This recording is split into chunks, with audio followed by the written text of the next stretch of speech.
एक बार सोचो, दुनिया का 71% हिस्सा पानी से ढका हुआ है, लेकिन फिर भी लोग प्यासे हैं। लोग पानी के लिए तरस रहे हैं। क्यों?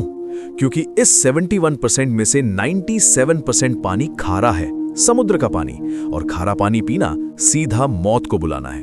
तो सवाल यह है, क्या हम समुद्री पानी को पीने के लायक बना सकते हैं? जवाब है हाँ, और आज हम एग्जैक्टली यही समझेंगे। मैं हूं आपका मैट्रिक्स गगन। आज का टॉपिक है डीसैलिनेशन। खारे समुद्र को मीठे पीने के पानी में कैसे बदला जाता है। तो भाई सीट बेल्ट बांध करो, आज का सफर बहुत इंटरेस्टिंग है। Let's go. पहले प्रॉब्लम समझो। दुनिया में पानी तो बहुत है, लेकिन मीठा पीने लायक पानी सिर्फ 3% ही है, और उस 3% में भी ज्यादा पानी ग्लेशियर्स में फ्रोजन पड़ा है। हम तक आसानी से पहुंच सके ऐसा पानी बहुत कम बचा है। यूएन के मुताबिक पानी की कमी दुनिया की 40% से ज्यादा आबादी को अफेक्ट करती है। सोचने वाली बात है ना? इसके साथ 1.1 बिलियन लोग क्लीन ड्रिंकिंग वाटर से बिल्कुल महरूम हैं, और 2.7 बिलियन लोगों को साल में कम से कम 1 महीने पानी की किल्लत का सामना करना पड़ता है। और मजाक की बात, जो देश पानी की कमी से सबसे ज्यादा परेशान है, अक्सर वो कोस्टल एरियाज के पास है, यानी समुद्र के बिल्कुल किनारे। तो सॉल्यूशन क्या है? सीधा सामने पड़ा है समुद्र का पानी, और इसी पे काम करता है डीसैलिनेशन। डीसैलिनेशन का मतलब सीधा है डीसैलिनेशन, नमक हटाओ।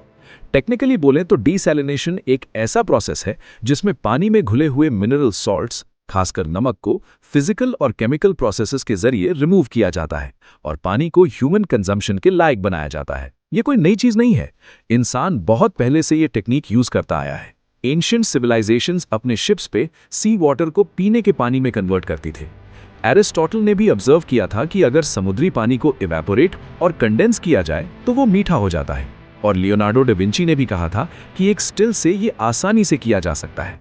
लेकिन आज टेक्नोलॉजी इतनी एडवांस हो गई है कि हम एक दिन में बिलियंस ऑफ गैलन्स पानी डीसैलिनेट कर सकते हैं। तो अभी दुनिया में कहां-कहां हो रहा है ये काम? इजराइल, सऊदी अरेबिया, ओमान और कुवैत, इन देशों की पीने के पानी की ज्यादातर जरूरत डीसैलिनेशन से ही पूरी होती है। एक रियल एग्जाम्पल लेते हैं, कैलिफोर्निया, यूएसए। वहां का कार्ल्सबैड डीसैलिनेशन प्लांट एक दिन में 50 मिलियन गैलन से ज्यादा ताजा पानी प्रोड्यूस करता है, जो लगभग 4 लाख लोगों की जरूरत पूरी कर सकता है। और टैंपा बे, फ्लोरिडा में भी एक बड़ा प्लांट है। वो प्लांट एक दिन में 25 million gallons drinking water produce करता है, जो रीजन की जरूरत का 10% प्रोवाइड करता है। 2025 तक 177 कंट्रीज डीसैलिनेशन यूज कर रही हैं। कुछ देशों की तो 100% ड्रिंकिंग वाटर इस प्रोसेस से आती है। अब सवाल आता है, ये होता कैसे है? ये सबसे इंपॉर्टेंट पार्ट है, ध्यान से सुनो। डीसैलिनेशन के कई मेथड्स हैं, लेकिन आज हम 2 सबसे ज्यादा यूज होने वाले समझेंगे। 1. रिवर्स ऑस्मोसिस, सबसे पॉपुलर मेथड। 2. थर्मल डिस्टिलेशन, पुराना लेकिन कमाल का मेथड है।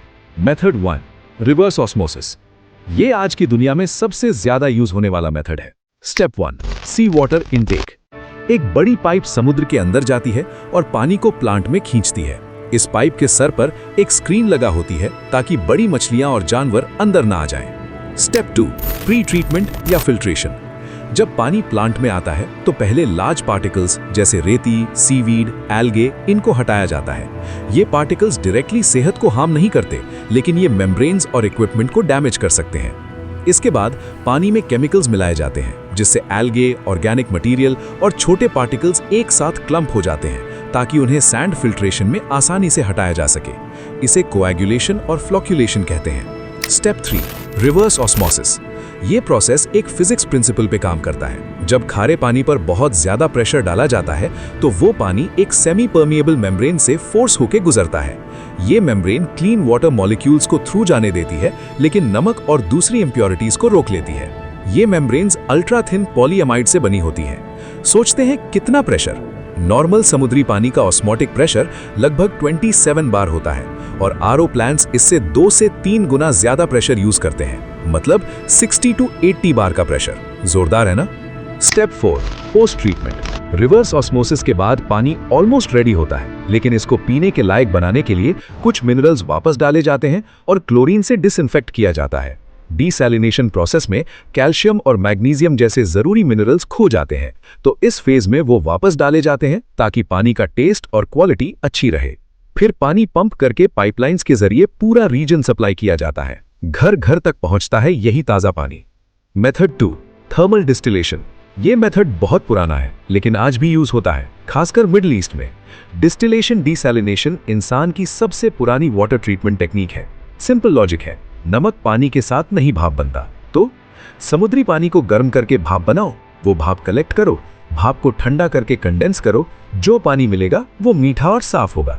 आज large scale solar distillation plants में समुद्री पानी को बड़े फैसिलिटीज में इवेपोरेट किया जाता है, जहां रूफ्स लगाई होती है, फिर वो कंडेंस होकर फ्रेश वाटर के रूप में कलेक्ट होता है। इसमें एनर्जी सोर्स सूर्य की गर्म रोशनी है। ये मेथड थोड़ा ज्यादा एनर्जी कंज्यूम करता है कंपेयर टू आरओ, इसलिए मॉडर्न प्लांट्स ज्यादातर आरओ प्रेफर करते हैं।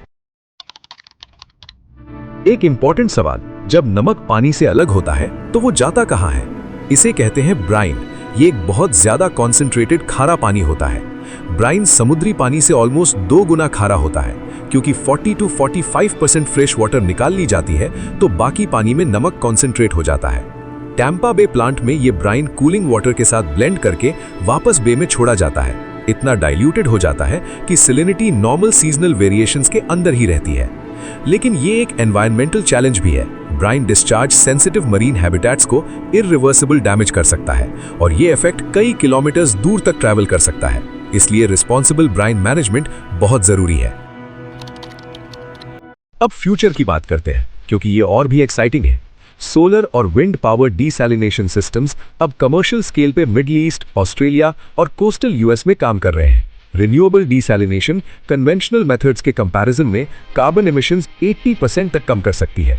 MIT के साइंटिस्ट्स ने एक पोर्टेबल डिसैलिनेशन यूनिट बनाई है। ये सूटकेस के साइज की है, 42.35 by 33.5 by 19.2 सेंटीमीटर और फुल्ली ऑटोमेटेड है और सिर्फ एक बटन या स्मार्टफोन ऐप से कंट्रोल होती है। MIT इंजीनियर्स ने एक नई सोलर डिसैलिनेशन सिस्टम भी डिजाइन की है जो कंप्लीटली पैसिव है, इलेक्ट्रिसिटी की जरूरत नहीं। 1 स्क्वायर मीटर की सिस्टम हर घंटे 5 लीटर्स ड्रिंकिंग वाटर प्रोड्यूस कर सकती है और एस्टिमेट है कि इसका कॉस्ट US टैप वाटर से भी सस्ता पड़ सकता है। सोच लो, एक दिन ऐसा आ सकता है कि गांव-गांव में छोटी सोलर डिसैलिनेशन यूनिट्स होंगी और कोई भी प्यासा नहीं रहेगा। चलो भाई, क्विक रिकैप करते हैं। दुनिया में मीठा पीने लायक पानी सिर्फ 3% है। डिसैलिनेशन मतलब समुद्री पानी से नमक और इम्प्योरिटीज हटाना। रिवर्स ऑस्मोसिस सबसे popular method. High pressure membrane technology. Thermal distillation, evaporation और कंडेंसेशन वाला क्लासिक मेथड। ब्राइन मैनेजमेंट एक बड़ा एनवायरमेंटल चैलेंज है। फ्यूचर में solar powered portable desalination game changer बनेगी। 177 प्लस देश आज ये टेक्नोलॉजी यूज कर रहे हैं। ये टेक्नोलॉजी सिर्फ साइंस नहीं, ये मिलियंस की जिंदगी बचाने का जरिया है। आज हमने देखा कि कैसे इंसान ने नेचर की एक बड़ी प्रॉब्लम, पानी की किल्लत का जवाब खोजा है। समुद्र का वो पानी जो सीधा पीना डेथ सेंटेंस था, टेक्नोलॉजी ने उसे भी यूजफुल बना दिया। ये है ह्यूमन इनोवेशन का कमाल। अगर ये वीडियो इन्फॉर्मेटिव लगी तो लाइक करो, शेयर करो अपने दोस्तों के साथ जो साइंस में इंटरेस्ट रखते हैं। सब्सक्राइब करो, क्योंकि यहाँ इंजीनियरिंग, साइंस, टेक्नोलॉजी और दुनिया की इंटरेस्टिंग चीजें सब मिलती हैं एक ही जगह। कमेंट में बताओ क्या आपके सिटी में पानी की प्रॉब्लम है, मैं जरूर पढ़ूंगा। मिलते हैं नेक्स्ट वीडियो में, तब तक के लिए क्यूरियस रहो, सीखते रहो।